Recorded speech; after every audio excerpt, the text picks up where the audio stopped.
Disclaimer before this video. I'm not a psychiatrist or a psychologist. I'm just a uni student studying psychology as a major in my first year. I also wrote about a third of this script before the Season 3 Part 1 preview video was released, so I edited in new parts of the script with the updated information. Please note that this includes spoilers for the preview video. Again, I do not care about the plot, and all theories I have made about the plot are just random guesses in the dark. If I'm right, I celebrate, and if I'm wrong, I trust Director Lee's decisions as a respectful audience member. I can only analyze characters' emotions and behaviors as they are presented to me. This video may also be heavy for some of you. I inserted a lot of jokes to keep this shit light, but some of this is absolutely brutal. If you face similar issues to what I have described in this video, this is a wake-up call. Do not do what Lu Guang did and seek help. I knew something was wrong with me, and Lu Guang's behavior made me realize it much better. Please find someone you trust to get help. Now, apologies for the long introduction, onto the video. One of the biggest mysteries in Link Click isn't just about the powers, it's about the pasts of characters, especially the positioned antagonists, and also one of our protagonists, Lu Guang. This man never seemed to amaze me with his ability to suddenly have remarks of the deepest lore drops of all time. He would hide secrets left and right, up and down, and then drop the most diabolical information bombs like it was just a Tuesday. I have always wondered how Lu Guang thinks, because he rarely shows emotions unless he is comfortable doing so. So, of course, if I made a video on Chen Xiaoshi, I would have to make a video on Lu Guang. Hi, it's me again, and this video is a part of a series of videos in which I will dive deep into Link Click characters' mental states and analyze them through their behaviors, no matter how screwed my mental state is. In this particular video, as the introduction suggests, I will be talking about our adorable, traumatized, white-haired cat enthusiast, Lu Guang. But before I get into the worst bit of the video, I would like to first apologize to Lu Guang about the previous statement regarding my analysis on Chen Xiaoshi. I like my men dead or traumatized, or both. I'm sorry, Lu Guang, but you have to get over it in your head. He's a dead man either way. That will be the entirety of the video. See you in the next one. Okay, jokes aside, Lu Guang definitely needs help regarding issues surrounding trauma and communication. So let's talk about it. Lu Guang's origins are never really specified anywhere until we get to the Britain arc, where he talks about his family briefly.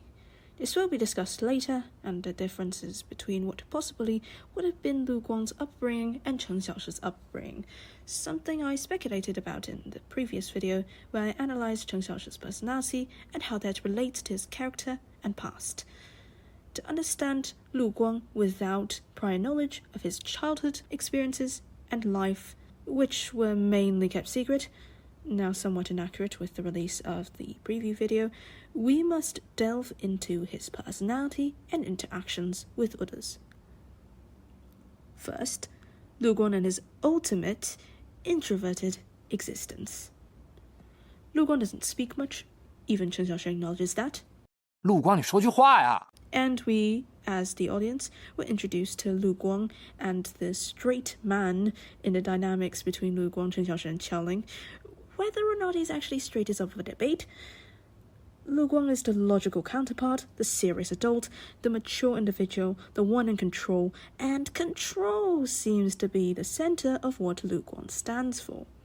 He controls his speech, his behavior, and his thoughts, and it seems like he is really good at it, or rather, he couldn't seem to stop controlling these aspects of himself. It's super ironic because that is fundamentally what makes him lose control of himself, as this control is in no way, shape, or form healthy. Don't believe me? Let's look at an example out of... I have a list of these so we can go through them one by one. We have some behaviors nailed down by Lu Guang, bits and pieces that are dotted across the series, that he cleans the studio diligently and periodically. He is constantly monitoring what happens around him. He also specifically demanded Chen Xiaoshi to do everything as he says, word for word, bar for bar, when they are doing missions, and gets disappointed, unhappy, or even upset when Chen Xiaoshi doesn't do what he wanted. The last example is pretty broad, but from the introduction in the first episode, you can already tell Lu Guang is a controlling person, with, and I quote, "must follow my lead and change nothing." Who says that to their partner at work? Must follow? Lu Guang, at this point, and in the Britain arc, cannot fully trust what Chen Xiaoshi is doing most of the time. However, this is a part of Lu Guang's warped perception of who Chen Xiaoshi is. As I've mentioned in the video essay on Chen Xiaoshi, I recommend watching that first along with this one, because it's pretty interesting how these characters just hit it off of each other. Chen Xiaoshi thrives on communication and gathers information in the security through conversing and communicating with others. In other words, he needs outputs from himself and inputs from others, which Lu Guang is not giving throughout Season 1 in Britain arc. Lu Guang thinks for security, and I mean thinking a lot about important information helps him find security, whether it is predicting what happens, listing events that have happened, or even just trying to piece events that happened in a logical analysis and pull out a logical conclusion and a plan of action. Hold on a minute, he thinks a lot? Now I see who the song Overthink is for. It's definitely for Lu Guang. Also, thinking about important information to find security doesn't mean he actually found security. In fact, it made him more anxious. Yes, Lu Guang has anxiety problems, if it isn't hard to tell. Britain arc is Lu Guang's arc more than any other character's, arguably, and we get to see more of Lu Guang's perspective than any other character in the Britain arc. You may think of reasons why Lu Guang would write down the details of events as they happened, such as noting them for later references, but still, who in their right mind would have a notebook writing down the exact timestamp on the dot of what would happen next? Who in their right mind would be obsessed with every point in time where something significant happened? And who in their right mind would even dedicate cycle after cycle to get every detail straight, every second right, and then attempt to control every bit of the stream of events to gain an outcome they want? This man is insane. And I do not mean it in a good way. I mean it in a he needs fucking therapy right now please way. He needs a psychiatrist to treat him. He's the one who needs Wang Qing, okay? Vane was right. Thank you, my insane, slay, red-haired Chinatown bossman. I love you so much for having the most sane point you've spoken in the entire show. Thank you for being the actual sane person in the entire Brighton arc and pointing out the obvious. We really needed that. But I mean, who are we kidding here? It's Lu Guang we are talking about, and if you know Lu Guang, he never listens until he gets to death's door. We don't fear control freaks. We fear a control freak who cannot bear to listen to anything that is beyond their control. And that is precisely what Lu Guang is doing.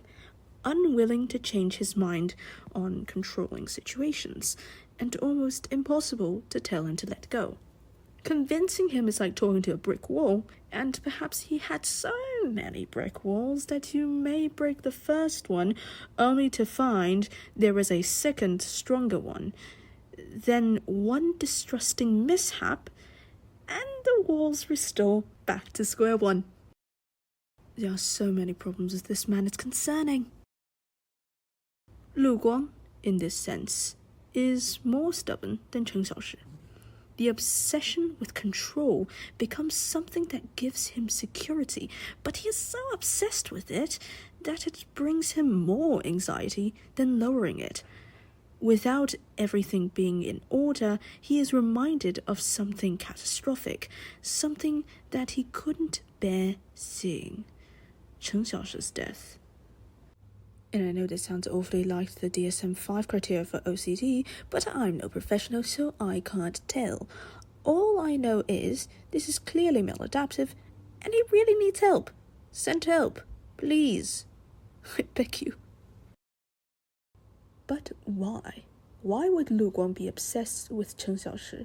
What did Chen Xiaoshi do to make Lu Guang so strangely attached to him? Well, it is a matter of how security is provided to people and how it is perceived by them. That is my second point.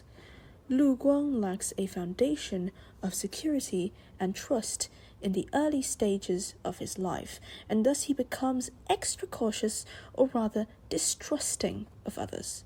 This leads to him, once he finds someone he can trust, to attach himself to that person in a maladaptive way. That someone is Chen Xiaoshi. The interesting thing about this maladaptive attachment is that Lu Guang's controlling nature stops him from expressing this idea explicitly, leading to moments of miscommunication, which is why Chen Xiaoshi would perceive Lu Guang as controlling, saying that right in his face in the Britain arc. Like I have mentioned in Chen Xiaoshi's video, this man doesn't like lying, and if he had any important comments to say, he would tell them in the most straightforward way he could think of at that moment. He is pretty skilled at judging character after spending time with them. Lu Guang, by using a controlling tone, is trying to protect Chen Xiaoshi from dangerous situations, but never explains or justifies his actions to Chen Xiaoshi before they happen. We call that briefing in psychological experiment terms. The debriefing, also a psychological experiment term, may also be sloppy because Lu Guang refuses to communicate properly. And a probable reason or excuse would be, well, since everything is over, we don't ask about the past or the future, so I won't be telling you shit. He pushes himself to act in a way that's somewhat out of character, such as that blood-curdling shout when Chen Xiaoshi was shot in Season 2, and the anxious outburst when Chen Xiaoshi impulsively went into a security footage photo by himself in Season 1, when he is anxious or feeling threatened.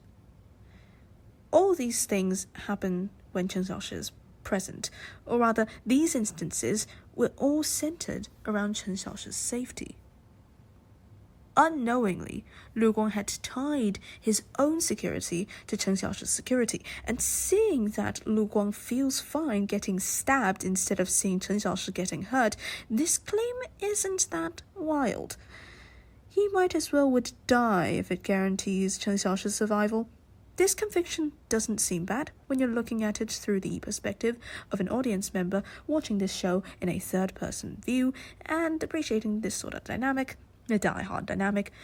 But if you put this in a real-life scenario, placing yourself in the world of link click and witnessing or understanding this type of conviction, you would hold a completely different opinion.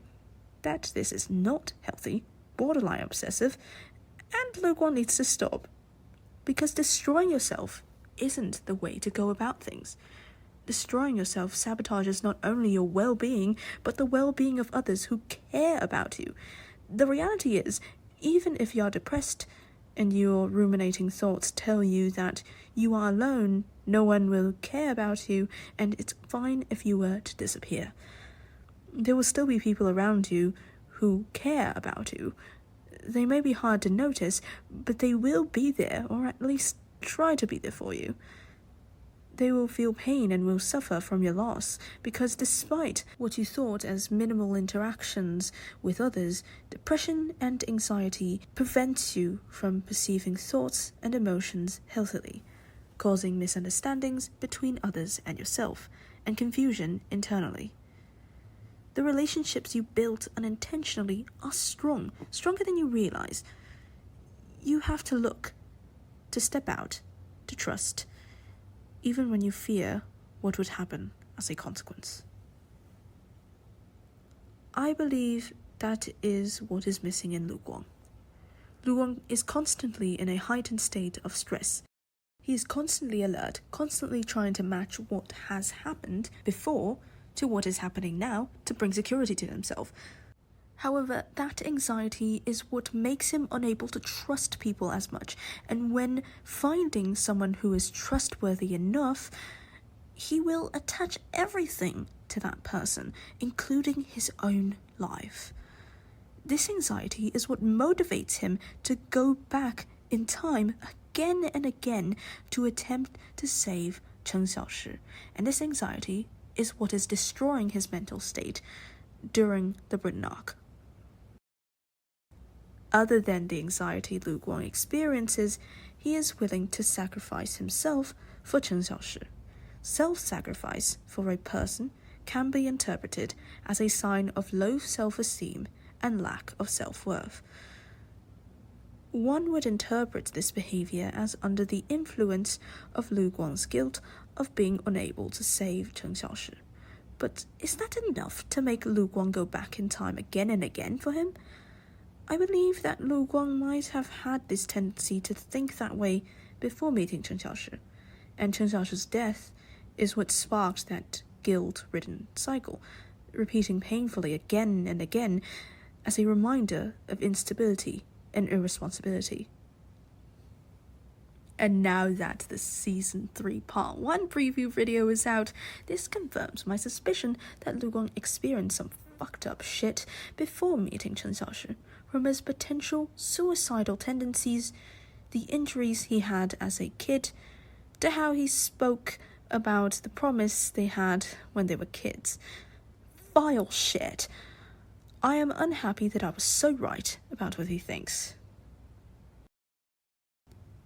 Two different cycles function dysfunctionally within Lu Guang. One is the anxiety, guilt, repetition, and the other is the cycle of control through gaslighting. Yes, you heard it right. Lu Guang regularly gaslights himself to convince himself that he isn't suffering. It's almost like it is his way of coping. I told you, this guy needs help. I have explained Lu Guang's logic cycle previously, partly in the Britain arc reaction videos. I will now delve into this in more detail, because this is the thought cycle that is mainly destroying his mental state and causing him to do all these things that he's doing before and now. Lu Guang has this perfect gaslighting thought process that he performs on himself. Here is how he thinks things through when he experiences something he doesn't want to experience. Step 1. He feels anxiety coming up to him. Step 2. He then denies the emotion he is feeling. He would think, I'm not anxious, to suppress this emotion. A terrible idea when you are panicking, by the way. The correct way should be grounding yourself and acknowledging that you are anxious, then coming out of it through using the environment around you as a reminder that you are safe and present. Step 3. He then attempts to prove that he is not anxious. Here are these things that happened, these issues that occurred, which tells me I can do this and that to solve these problems. Thinking about facts that happened, issues they have, and how to solve them theoretically and logically allows him to dissociate from the emotional distress he is in, a coping mechanism to distract him from his own emotions. Again, not a good thing to do. Step 4.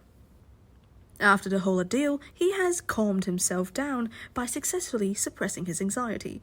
He then asks himself, Am I anxious? And the answer's no, I'm not anxious. This is literally a self-fulfilling prophecy of denial. Step 5. The cycle continues internally until the emotions can no longer be suppressed. The dam is thin, and it will collapse whenever Chen Xiaoshi is in danger, and only when Chen Xiaoshi is in danger. As we can all see, this is not a healthy thought process. It does not get any better when this cycle is paired with the skepticism he has for people around him and an underlying stuck point of thought that he is undeserving of love and a life. He functions on a dysfunctional thought process that breaks easily when the person he is obsessed with is in danger, and he will not hesitate to do whatever it takes to protect the person he is obsessed with, all the while he doesn't even trust the person fully. Guang, please, I am on my knees begging for you to see a psychiatrist. But it's Guang. We know he won't listen to that. He thinks he's doing just fine. Now, you might be asking, well, why would he be thinking that way?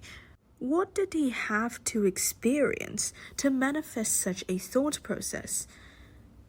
This is where my third point comes in. Guang never had a safe childhood and had to fend for himself at an early age. I mentioned in Chen Xiaoshi's video that children need their parents' love and attention. By not giving the child enough love and attention, it could potentially cause the child to feel extremely unsafe and insecure due to the lack of support and security the parents give to the child. I speculate that Guang must have been through similar situations to Chen Xiaoshi's childhood, being left alone to fend for himself. As stated in Britain Arc, it seems that Guang's parents were present during his childhood but never truly available to him when he needed them. Without any other clues, I can only infer that Guang's parents either died or were just neglectful and uncaring, so Guang had to face any difficult situations when he was a child by himself. He knew that he couldn't rely on his parents to help him. Now that we have the latest information through the preview video for Season 3 Part 1, I can further my imagination of what Guang could have been like as a child to form such heavy, self-reliant, and self-blaming thought processes. In this particular video, we see Guang and Chen Xiaoshi as children, both walking on the train tracks towards the setting sun. Guang doesn't seem to stop even though he is about to fall, and instead advances forward, as if trying to deliberately get hurt. Chen Xiaoshi attempts to grab Guang off the tracks. The next significant scene shows Guang's arm with patches of injuries, to which Chen Xiaoshi passes a piece of film. We recognize that injured arm as Guang's due to the identical shirt worn in both scenes. There are no adults present in that area, strangely, and Guang's expression seems numb and melancholic. From these pieces of information, I was able to form a story of what could have happened when Guang was a child. Picture this. As a kid, your parents had never paid much attention to you. No one seemed to be by your side, and you lived in isolation. With no help from adults, you were forced to deal with everything yourself, attempting to live in a world where no one would answer the questions you asked. This is what Guang had to deal with, and also what Chen Xiaoshi had to deal with, as his parents left him when he was pretty young. Guang may not have received any attention when he was a kid, so instead of seeking attention through any means, which he might have done already, he decided to internalize that ignorance from his parents, believing their indifferent reactions were his fault, and that he wasn't good enough as a person. Internalizing these thoughts made him feel worthless and unloved devaluing himself, and ultimately he decided that his life wasn't worth living, that his existence was completely unsupported. Sure, his father discovered his ability to look into photos, but that was that. It was nothing else. Being alone also made him realize how hostile people around him were. Children may have picked on him because he was alone, and the bullying persisted while he couldn't defend himself from any of that or seek help. He knew he couldn't rely on his parents because he knew that there would be no reaction, even if he told them of his struggles. No one can be trusted. He can only trust himself. With that, walls were built. He made sure lines of defense were made so that he could live in a safe environment of isolation, knowing he would never need to know anyone around him at all. He can feel scared, but as long as he decides he is not scared. Through lies, he could finally breathe and live again, maintaining a routine that seemed normal, yet machine-like. He never hoped. He became realistic and pessimistic because there is no such thing as hope, as what is there to hope for? He probably wished 1,000,000 times for someone to save him, and no wishes were answered. He felt abandoned. But if he believes he isn't abandoned, if he believes he is meant to be alone, meant to feel nothing, meant to not exist, then he is fine. So he believed. For the longest time, he believed that, brainwashing himself into thinking that, so much so that a simple sliver of a different reaction would make him panic. He grew accustomed to being ignored, unloved, and excluded. He told himself he was fine. Until Chen Xiaoshi appeared. Chen Xiaoshi is an extroverted person. He talked a lot, telling Lu Guang many things that Lu Guang didn't know about. He was listening and reacting to what Lu Guang has to say. Lu Guang felt heard, and for the first time he felt safe. He felt something that he had hoped for long ago. Something that he thought he was unworthy of. Love. He could only hope for more. So when Chen Xiaoshi left, he started to feel anxious. He wanted to meet Chen Xiaoshi again. The defensive walls never fell. They were there to protect him from outside threats because everything was a threat to him.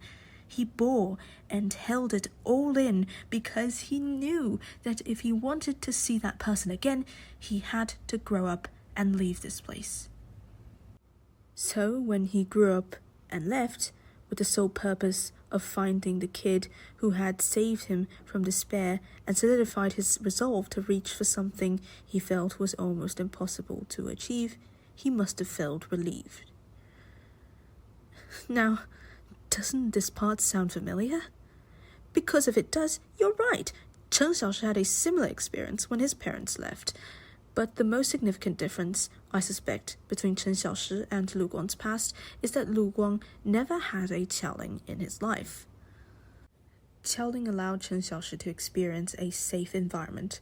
Lu Guang never had another person to give him a comfortable space, making him unable to communicate his needs and forcing him to internalize everything he feels and thinks about.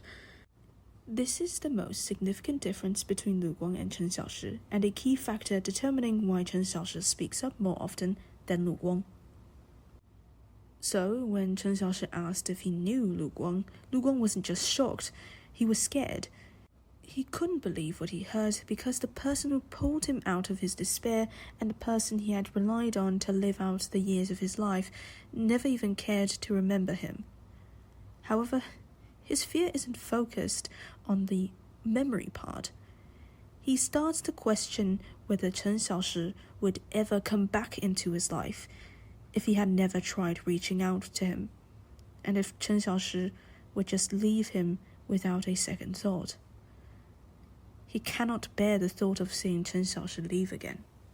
Thus, the controlling behavior and his stubbornness to go back in time to save Chen Xiaoshi again and again and again and again.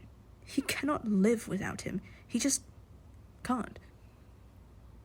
Dependency but one-sided, guys. This is a reminder to find healthy coping mechanisms and not rely or depend on something or someone. This is literally how addiction and abusive relationships get formed. In conclusion, Lu Guang is traumatized heavily, having low self-esteem, self-blaming tendencies, being overly dependent on someone else to the point of obsession, and a lack of security and safety to the point of hyper-awareness. In other words, he needs help. With that, I ran out of things to say about this dedicated, mentally ill guy, so thank you for watching. Again, I took way too long to write the script, starting from after I uploaded my Chen Xiaoshi's analysis video. I really wanted to talk about Lu Guang because a lot of the things he does reminded me of myself, which is not a good thing, and actually made me decide to seek therapy. I hope that this video gave a lot of insight and understanding into Lu Guang's character and the awareness of what similar traumatic events can affect people differently with the help of interference. I urge people who see others suffering to help them find their way out by offering them the option to seek professional help, because that is what saved me from suffering. Now, if you had any thoughts on Lu Guang, any thoughts on LinkClick in general, or any questions regarding the character, you can comment down below. Again, I know if you sat through the entire video, you definitely love LinkClick as much as I do, and I love looking at other interpretations of the same character. Remember to be respectful of others' opinions. Thank you for all the support. I will see you guys in the next video I make. Wait, don't go yet. I still have something I want to do. This is a song I wrote from Lu Guang, another reason I took a bit long to write the script, and I named it Forget It All. Please enjoy.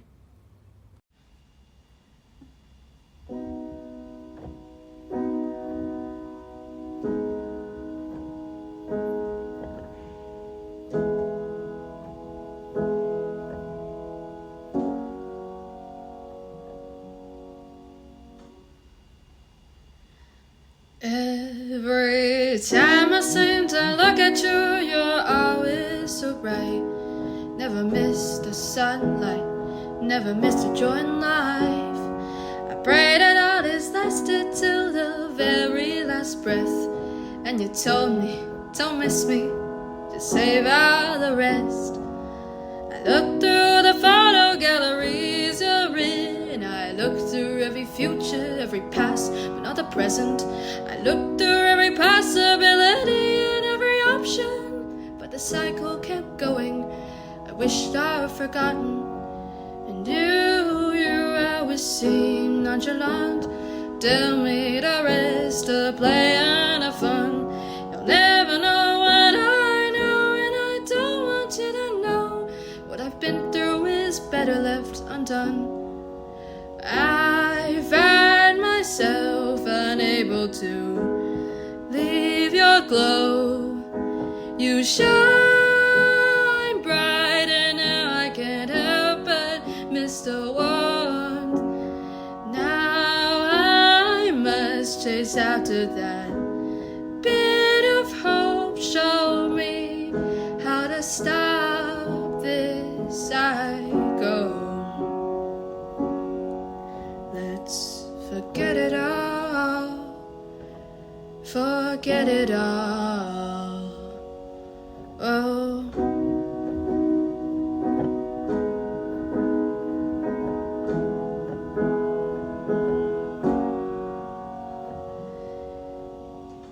you show your purest honesty, you were never known for lies. Told me everything went wrong and everything that's right. I pray that all this lasted till the very last breath. And you told me, that's silly, leave it to me at my best. I look through the photo galleries you're in. I look through every future, every past, but not the present. I looked through every possibility and every option, but the cycle kept going. I wished I were forgotten. And do you always seem nonchalant? Tell me the rest to play and have fun. You'll never know what I know, and I don't want you to know. What I've been through is better left undone. I find myself unable to leave your glow. You shine bright, and now I can't help but miss the warmth. Now I must chase after that bit of hope. Show me how to stop this cycle. Let's forget it all, forget it all. Oh.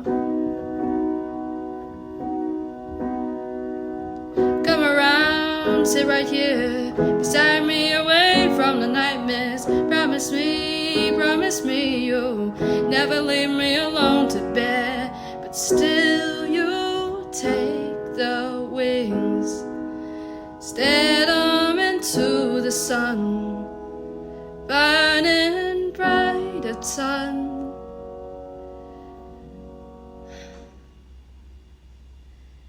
I find myself unable to leave your glow. You shine bright, and now I can't help but miss the warmth. Now I must chase after that bit of hope. Show me how to stop this cycle.